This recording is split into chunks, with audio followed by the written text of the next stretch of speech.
Chapter 42. The Chart. Had you followed Captain Ahab down into his cabin after the squall that took place on the night succeeding that wild ratification of his purpose with his crew, you would have seen him go to a locker in the transom, and bringing out a large wrinkled roll of yellowish sea charts, spread them before him on his screwed-down table. Then, seating himself before it, you would have seen him intently study the various lines and shadings which there met his eye, and with slow but steady pencil trace, additional courses over spaces that before were blank. At intervals, he would refer to piles of old log-books beside him, wherein were set down the seasons and places in which, on various former voyages of various ships, sperm whales had been captured or seen. While thus employed, the heavy pewter lamp suspended in chains over his head continually rocked with the motion of the ship, and forever threw shifting gleams and shadows of lines upon his wrinkled brow, till it almost seemed that while he himself was marking out lines and courses on the wrinkled charts, some invisible pencil was also tracing lines and courses upon the deeply marked chart of his forehead. But it was not this night in particular that, in the solitude of his cabin, Ahab thus pondered over his charts. Almost every night they were brought out. Almost every night some pencil marks were effaced, and others were substituted. For with the charts of all four oceans before him, Ahab was threading a maze of currents and eddies, with a view to the more certain accomplishment of that monomaniac thought of his soul. Now, to anyone not fully acquainted with the ways of the Leviathans, it might seem an absurdly hopeless task thus to seek out one solitary creature in the unhooped oceans of this planet. But not so did it seem to Ahab, who knew the sets of all tides and currents, and thereby calculating the driftings of the sperm whale's food, and also calling to mind the regular ascertained seasons for hunting him in particular latitudes, could arrive at reasonable surmises, almost approaching to certainties, concerning the timeliest day to be upon this or that ground in search of his prey. So assured, indeed, is the F.A. concerning the periodicalness of the sperm whale's resorting to given waters, that many hunters believe that, could he be closely observed and studied throughout the world, were the logs for one voyage of the entire whale fleet carefully collated, then the migrations of the sperm whale would be found to correspond in invariability to those of the herring shoals, or the flights of swallows. On this hint, attempts have been made to construct elaborate migratory charts of the sperm whale. Besides, when making a passage from one feeding ground to another, the sperm whales, guided by some infallible instinct, say, rather, secret intelligence from the deity, mostly swim in veins, as they are called,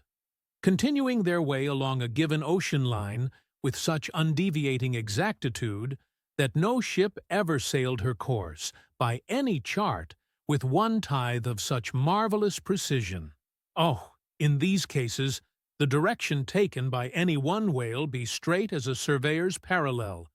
and though the line of advance be strictly confined to its own unavoidable straight wake, yet the arbitrary vein in which at these times he is said to swim generally embraces some few miles in width, more or less, as the vein is presumed to expand or contract, but never exceeds the visual sweep from the whale ship's mastheads, when circumspectly gliding along this magic zone. The sum is that at particular seasons within that breadth and along that path, migrating whales may with great confidence be looked for, and hence not only at substantiated times, upon well-known separate feeding grounds, could Ahab hope to encounter his prey, but in crossing the widest expanses of water between those grounds, he could, by his art, so place and time himself on his way, as even then not to be wholly without prospect of a meeting. Ere was a circumstance which at first sight seemed to entangle his delirium, us but still methodical scheme, but not so in the reality, perhaps. Though the gregarious sperm whales have their regular seasons for particular grounds, yet in general you cannot conclude that the herds which hunted such and such a latitude or longitude this year, say, will turn out to be identically the same with those that were found there the preceding season, though there are peculiar and unquestionable instances where the contrary of this has proved true.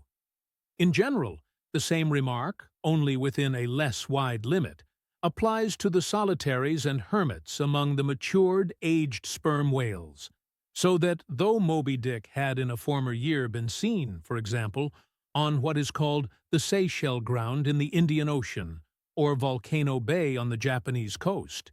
yet it did not follow that were the Pequod to visit either of those spots at any subsequent corresponding season, she would infallibly encounter him there. So, too, with some other feeding grounds, where he had at times revealed himself. But all these seemed only his casual stopping places, and ocean inns, so to speak, not his places of prolonged abode. And where Ahab's chances of accomplishing his object have hitherto been spoken of, allusion has only been made to whatever wayside, antecedent, extra prospects were his, ere a particular set time or place were attained, when all possibilities would become probabilities, and, as Ahab fondly thought, every possibility the next thing to a certainty. At particular set time and place were conjoined in the one technical phrase, the season on the line. For there and then, for several consecutive years,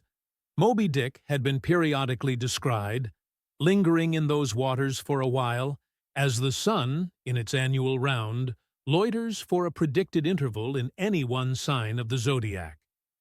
There it was, too, that most of the deadly encounters with the white whale had taken place. There the waves were storied with his deeds. There also was that tragic spot where the monomaniac old man had found the awful motive to his vengeance. But in the cautious comprehensiveness and unloitering vigilance with which Ahab threw his brooding soul into this unfaltering hunt, he would not permit himself to rest all his hopes upon the one crowning fact above mentioned, however flattering it might be to those hopes. Nor in the sleeplessness of his vow could he so tranquilize his unquiet heart as to postpone all intervening quest. Now, the Pequod had sailed from Nantucket at the very beginning of the season on the line. No possible endeavor then could enable her commander to make the great passage southwards, double Cape Horn, and then, running down 60 degrees of latitude, arrive in the equatorial Pacific in time to cruise there. Therefore, he must wait for the next ensuing season. Yet the premature hour of the Pequod's sailing had perhaps been corally sealed by Ahab, with a view to this very complexion of things, because an interval of 365 days and nights was before him, an interval which, instead of impatiently enduring ashore, he would spend in a miscellaneous hunt. If by chance the white whale, spending his vacation in seas far remote from his periodical feeding grounds, should turn up his wrinkled brow off the Persian Gulf, or in the Bengal Bay, or China Seas, or in any other waters haunted by his race, so that monsoons, pampas, nor'westers, harmattans, trades, any wind but the levanter and simoom might blow Moby Dick into the devious zigzag world circle of the Pequod's circumnavigating wake. But granting all this, yet, regarded discreetly and coolly, seems it not but a mad idea? This, that in the broad boundless ocean, one solitary whale, even if encountered, should be thought capable of individual recognition from his hunter, even as a white-bearded mufti in the thronged thoroughfares of Constantinople? Yes, for the peculiar snow-white brow of Moby Dick and his snow-white hump could not but be unmistakable. And have I not tallied the whale, Ahab would mutter to himself, as after poring over his charts till long after midnight he would throw himself back in reveries. Tallied him, and shall he escape? His broad fins are bored and scalloped out like a lost sheep's ear. And here his mad mind would run on in a breathless race, till a weariness and faintness of pondering came over him, and in the open air of the deck he would seek to recover his strength. Ah, God! What trances of torments does that man endure who is consumed with one unachieved revengeful desire? He sleeps with clenched hands, and wakes with his own bloody nails in his palms. Often, when forced from his hammock by exhausting and intolerably vivid dreams of the night, which, resuming his own intense thoughts through the day, carried them on amid a clashing of frenzies, and whirled them round and round in his blazing brain, till the very throbbing of his life-spot became insufferable anguish. And when, as was sometimes the case, these spiritual throes in him heaved his being up from its base, and a chasm seemed opening in him, from which forked flames and lightning shot up, and accursed fiends beckoned him to leap down among them. When this hell in himself yawned beneath him, a wild cry would be heard through the ship, and with glaring eyes Ahab would burst from his stateroom, as though escaping from a bed that was on fire. Yet these, perhaps, instead of being the unsuppressible symptoms of some latent weakness or fright at his own resolve, were but the plainest tokens of its intensity. For, at such times, crazy Ahab, the scheming, unappeasedly steadfast hunter of the white whale, this Ahab that had gone to his hammock, was not the agent that so caused him to burst from it in horror again. The latter was the eternal living principle or soul in him, and in sleep, being for the time dissociated from the carriorizing mind, which at other times employed it for its outer vehicle or agent, it spontan, usely sought escape from the scorching contiguity of the frantic thing, of which, for the time, it was no longer an integral. But as the mind does not exist unless leagued with the soul, therefore it must have been that, in Ahab's case, yielding up all his thoughts and fancies to his one supreme purpose, that purpose, by its own sheer inveteracy of will, forced itself against gods and devils into a kind of self-assumed independent being of its own. Nay, could grimly live and burn, while the common vitality to which it was conjoined fled horror-stricken from the unbidden and unfathered birth. Erephour, the tormented spirit that glared out of bodily eyes, when what seemed Ahab rushed from his room, was for the time but a vacated thing, a formless somnambulistic being, a ray of living light, to be sure, but without an object to color, and therefore a blankness in itself. God help thee, old man, thy thoughts have created a creature in thee, and he whose intense thinking thus makes him a Prometheus. A vulture feeds upon that heart forever, that vulture the very creature he creates.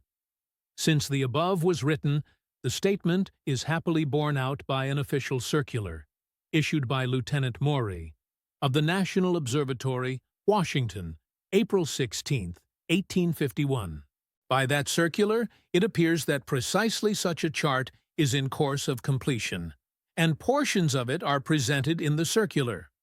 This chart divides the ocean into districts of 5 degrees of latitude by 5 degrees of longitude, perpendicularly through each of which districts are 12 columns for the 12 months, and horizontally through each of which districts are 3 lines, one to show the number of days that have been spent in each month in every district, and the 2 others to show the number of days in which whales, sperm, or right have been seen.